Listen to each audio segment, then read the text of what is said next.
చంద్రబాబు నాయుడు, జయచంద్రారెడ్డి.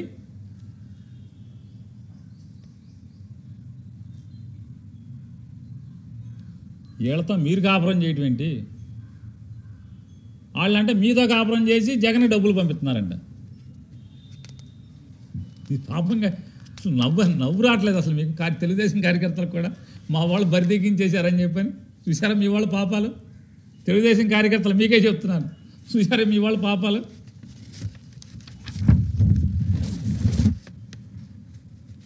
సురేంద్ర నాయుడు, జయచంద్రారెడ్డి ఇదే మామూలుగా సినిమాల్లో కోయిదారులు చూపిస్తారు.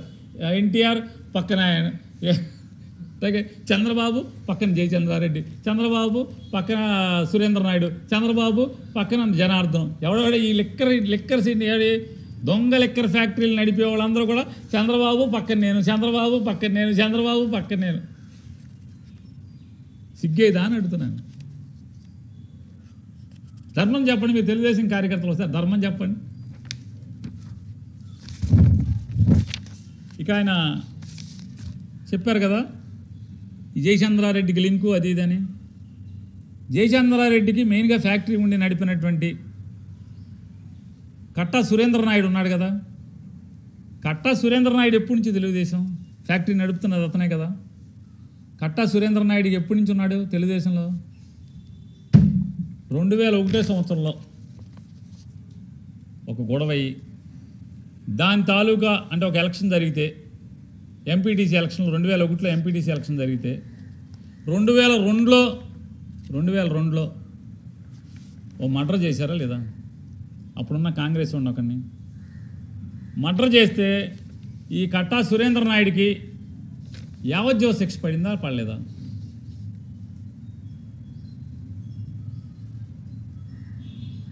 అది కూడా మేమే చేయించామా? మీ దగ్గర ఉండే కూడా. సరే యావజ్జీవ శిక్ష పడితే ఏంటి? ఆడు ముద్దాయి అంటారా? ఈ యావజ్జీవ శిక్ష పడితే అతను హైకోర్టుకి అప్పీల్కి వెళ్ళాడు. ఈ కాగితం ఏంటంటే హైకోర్టు హైకోర్టు జనరల్ ఇది. హైకోర్టుకి అప్పీల్కి వెళ్ళాడు. ఇది అప్పీల్కి వెళ్ళినటువంటి కేసు పేరే Katta Surendra versus state of Andhra Pradesh. Case పేరు Katta Surendra versus state of Andhra Pradesh. ఈ కేసు పేరు హైకోర్టులో ఎందుకు వెళ్ళాడంటే జిల్లా కోర్టులో 302 సెక్షన్ ప్రకారం యావజ్జీవ శిక్ష పడింది, ఈ కేసు కొట్టేయమని వెళ్ళాడు. వెళ్తే హైకోర్టు కన్ఫర్మ్ చేసింది, లేదురా బాబు నువ్వు నిజంగానే చంపేశావు, లేదు నేను నమ్ముతున్నాను, నువ్వు యావజ్జీవం చేయని చెప్పి చంపేసింది, ఖరారు చేసింది. అంటే దీంట్లో తప్పే ఉందండి అంటారా? మరి కట్టా సురేంద్ర నాయుడు వాళ్ళు బయట ఎట్టా ఉన్నాడు? 2014లో నారా చంద్రబాబు నాయుడు ముఖ్యమంత్రి, లోకేష్ నాయుడు మంత్రి అయిన తర్వాత 2016-17లో క్షమాభిక్షతో మీరు కదా వదిలింది అతన్ని. మీ ప్రభుత్వమే కదా అతనికి క్షమాభిక్ష పెట్టి అతన్ని బయటికి తీసుకొచ్చిన వాళ్ళు ఎవరు? కట్టా సురేంద్ర నాయుడు అనేటువంటి ఇవాళ దొంగ మద్యం ఫ్యాక్టరీ నడుపుతూ పట్టుబడినటువంటి జయచంద్రారెడ్డికి అతి ప్రియమైనటువంటి పార్ట్నర్, ఇవాళ ఫ్యాక్టరీ నడుపుతూ పట్టుబడినటువంటి కట్టా సురేంద్ర నాయుడికి క్షమాభిక్ష ద్వారా నేరం మొత్తం మాఫీ చేసి జైల్లోంచి బయటికి తీసుకొచ్చింది ఎవరు? నారా చంద్రబాబు నాయుడే కదా, మీ ప్రభుత్వమే కదా. మీ ప్రభుత్వంలోని క్షమాభిక్ష రావాలంటే ఏం చేయాలి? టోటల్గా జైలు నుంచి క్లీన్ సర్టిఫికేట్ రావాలి. కింద ఎస్ఐ దగ్గర నుంచి, స్టేషన్ హౌస్ ఆఫీసర్ దగ్గర నుంచి మొత్తం కావాలి. రెవెన్యూ వాళ్ళ దగ్గర నుంచి కావాలి. వీడు తగాదాలని మర్చిపోయి, వీడు తగాదా కోరు కాదు, ఆవేశపరుడు కాదు, వీడు బయటకు వస్తే మర్డర్లు చేయడు అని క్లీన్ సర్టిఫికేట్ మొత్తం కింద నుంచి పైదాకా అన్ని డిపార్ట్మెంట్లు వెళ్తే చివరికి దాన్ని హోమ్ డిపార్ట్మెంట్ నుంచి ముఖ్యమంత్రి గారికి వెళ్తే ముఖ్యమంత్రి గారు దాన్ని గవర్నర్కి పంపిస్తే గవర్నర్ గారికి చంద్రబాబు నాయుడు అంటే ముఖ్యమంత్రి పంపించింది కరెక్టే అనిపిస్తే ముద్ర వేస్తే బయటకు వస్తాడు క్షమాభిక్ష పెట్టి.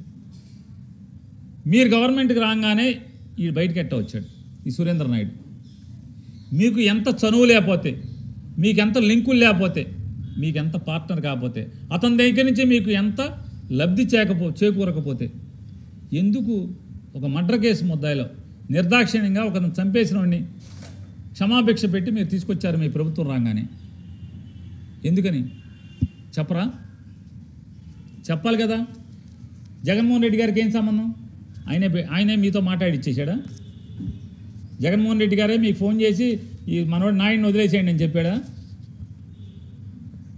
జయచంద్రాన్ని చేర్చుకోమని చెప్పాడా? చేర్చుకునేప్పటికీ అతనికి అరే బాబు నాకు ఆ ఆఫ్రికాలో, ఈ ఆఫ్రికాలో, కింద ఆఫ్రికా, పై ఆఫ్రికా, అన్ని ఆఫ్రికాల్లో నాకు ఉందని చెప్పి ఇచ్చాడు కదా.